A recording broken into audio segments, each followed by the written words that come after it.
Here's an example involving division and multiplication of rational expressions within the same problem.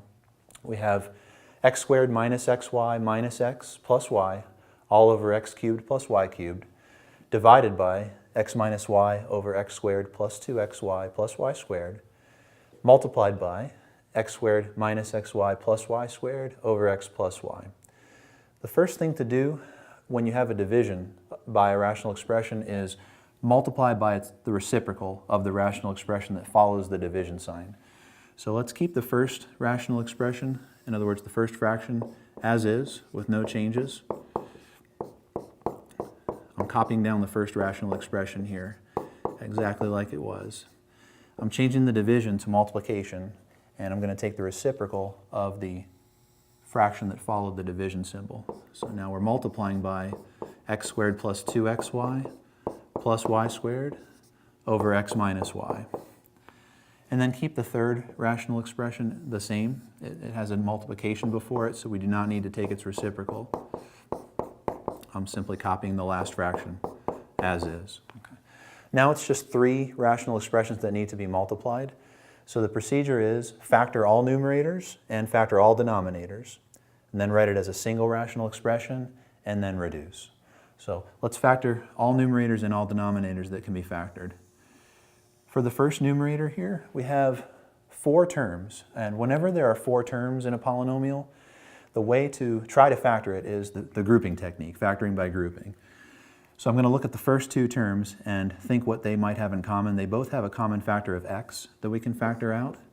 I'm factoring by grouping, so we can factor out a common factor of x from the first 2 terms. That would leave us with x minus y. X times x is x squared, and then x times y is xy. From the second pair of terms, we've got a negative x and a positive y. They have nothing in common other than a 1 or a negative 1.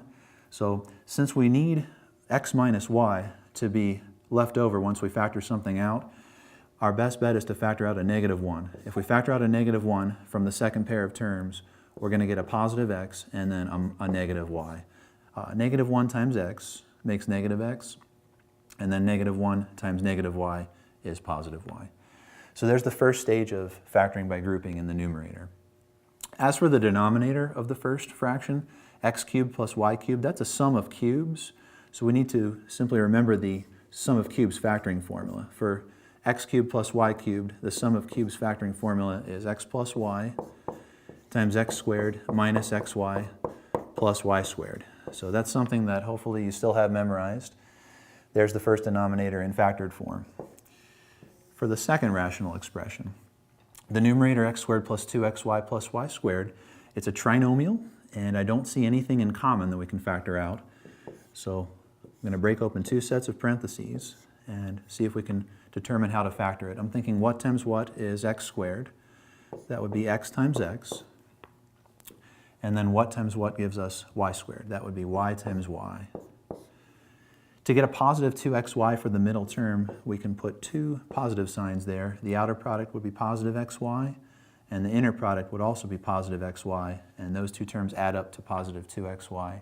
And we get the proper sign on the last term, positive y squared, by multiplying positive y times positive y. So the numerator is factored, x plus y times x plus y. The denominator, x minus y, there's nothing we can do to factor that, so I just copied it.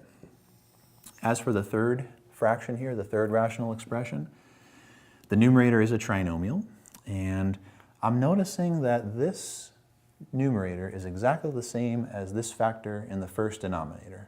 That was the result from our sum of cubes factoring formula.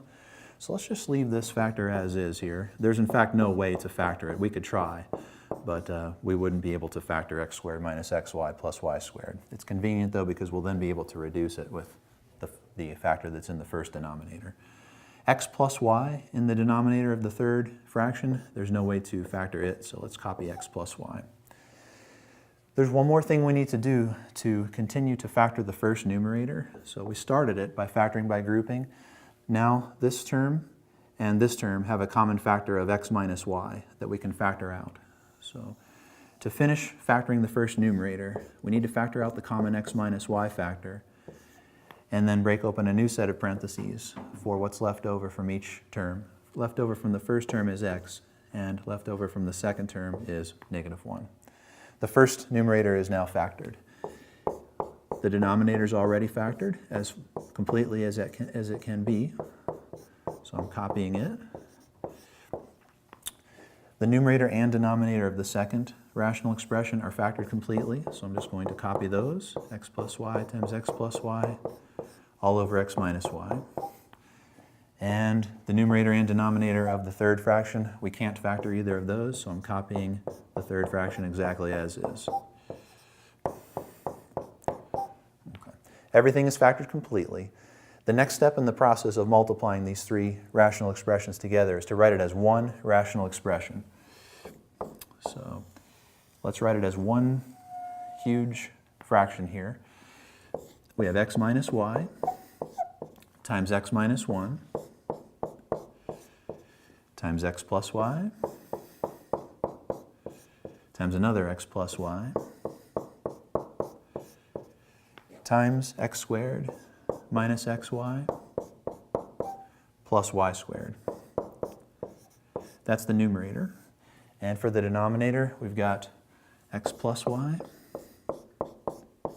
times x squared minus xy plus y squared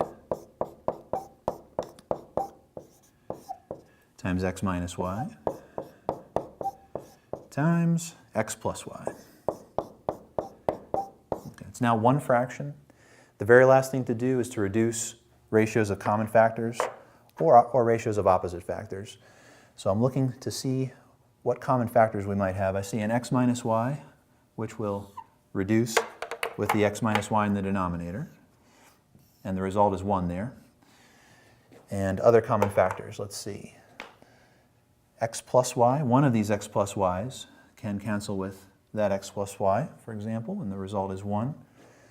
And this other x plus y here can cancel with that x plus y, and the result is 1. I think that's everything that, nope, there's one more thing that reduces. X squared minus xy plus y squared reduces with x squared minus xy plus y squared, and the result is 1. So the only factor that remains in the numerator is x minus 1. Everything has canceled from the denominator. There's always an understood factor of 1 when everything reduces. So it comes down to x minus 1 divided by 1. There's no need to write the 1 in the denominator because anything divided by 1 is itself. So the final result is simply x minus 1.